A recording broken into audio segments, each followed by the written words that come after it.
So there's something that happens when you hit around 40 years old. Could be late 30s, could be later, into your 40s. But there's something that happens, and it's something that's very profound yet often unexplained. And in this video, I'm going to talk about how the relationship with yourself changes as you hit this milestone. Okay, there's a few key aha moments or revelations, and there's a reason for this, because if you think about it, we spend the first 30, 40 years of our lives trying on identities, trying on different hats, seeing where we belong, trying to fit in, and then we spend the second half of our life trying to let go of all that shit. We try to let go of it, and we try to get back to our core, who we were, who we came in as, right? Not that we're trying to be a baby, but who we are, most pure self, our true self. So that's what I'm going to get into today, because I had this idea, and I had another idea to do a video, and this one popped into my head, and I said, this is something that I need to talk about today. Okay. So number one is, once you hit maybe 40, late 30s, whatever age it is for you, there's some leeway, right? You feel more connected to yourself than ever. And again, this goes back to releasing and letting go of a lot of those identities or things that we've tried on when we realize that they're not actually us. So there's something that's very spiritual we go through, even if we don't call it that, right? Because some people freak out over anything spiritual, even though it's not to do anything with religion or God or anything. It has to do with yourself and your relationship with yourself, okay? So your relationship with yourself will actually improve over time, and you feel more connected than ever because you've gone through a bunch of shit, and you've are now at a point where you're more reflective, you're more introspective, which leads me to the second thing is you don't have a fear of going inside and digging and looking for all the ugly stuff inside you.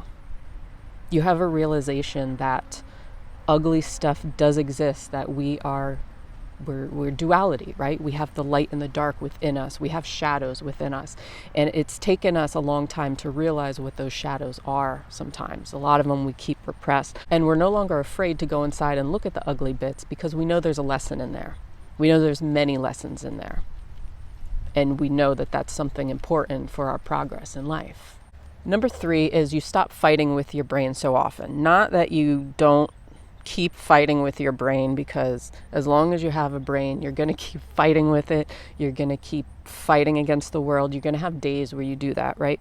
But now you're more aware, and you have no trouble just sitting on a bench, feeling the wind in your hair and being, okay? You're releasing this idea of constantly the grind and really pushing and pushing and pushing, right? When you're in your 20s, you're pushing, you're really trying to make things happen. You have an idea of where you want to go in your life, right? People told you where to go, or they told you that you need to do this or go to college and have kids and do things in a linear time frame.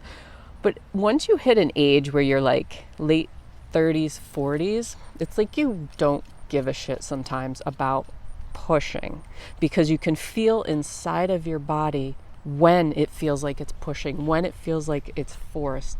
So you take more timeouts for yourself. You need to take more timeouts for yourself. You need to set more boundaries. This is important. And you'll notice this, that if you don't set boundaries and you don't let go of things in your life, certain things, then you're not going to be able to plow through it like you were in your 20s, okay? It's really going to get to you, especially when you get to this point where you're kind of waking up to yourself and really trying to release old things about yourself and get to the core of who you are. It's more important than ever. Number 4, you've had multiple start over moments in your life. And where in the past, starting over felt really scary, or it felt really horrible, like you did something wrong, or that you were rejected from a job or rejected from a person, and that was like the end of your world, like book closed forever. Now you have this revelation almost an excitement about starting over, right? When you feel stuck, you really, really feel stuck, especially when you're at this milestone in your life.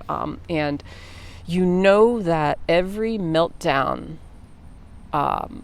results in a new beginning in your life. So you realize that life is not just like a straight line after a while. And, when chapters close, new ones open.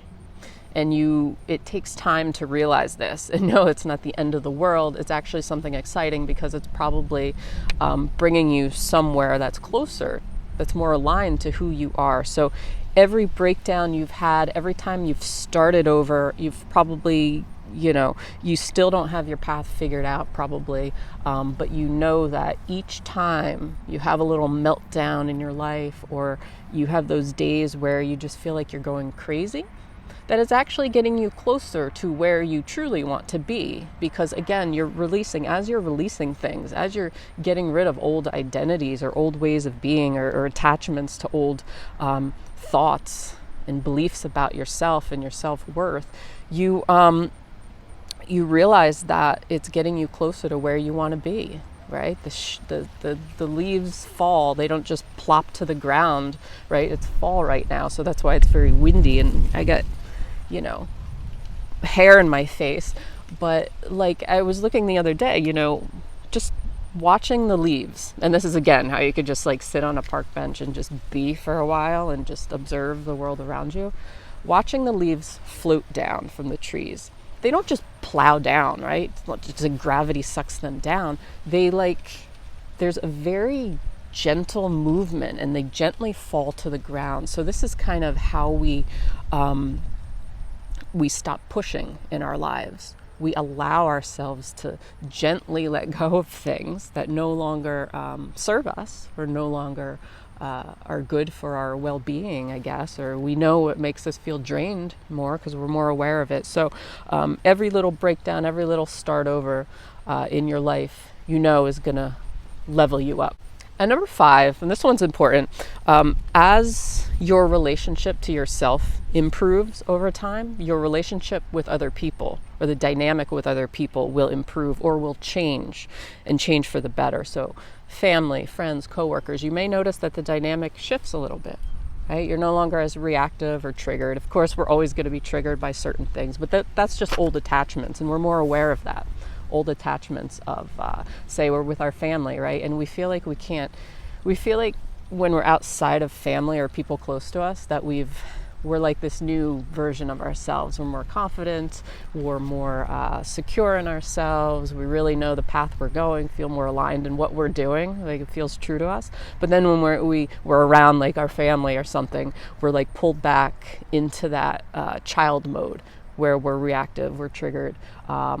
We feel threatened, right? Because they're always going to think of us as like that little child. So that's just the family frequency. That's a whole different ballgame, whole different video. But you will notice that it does improve. As your relationship to yourself improves, that will improve with other people. People will fall away who no longer belong to you, I guess, in your life. And you'll see just gradually, stuff come more into alignment with you, the more you are more in tune to stuff. So it's just something that's profound. It's something spiritual, call it spiritual awakening. But I think that can happen earlier, but there's something when you hit this point in your life where it's kind of like the big aha in your life, the big aha moment where A, you don't give a shit, but B, you do, because you care about yourself and your path. And it becomes extremely important for you to stay true to yourself and live your life as you, and live your life as the happiest you and the most purposeful you as you can. So anyway, that's all I got for today. Hope you enjoyed this. Hit that like button, subscribe. See you on the next one. Peace.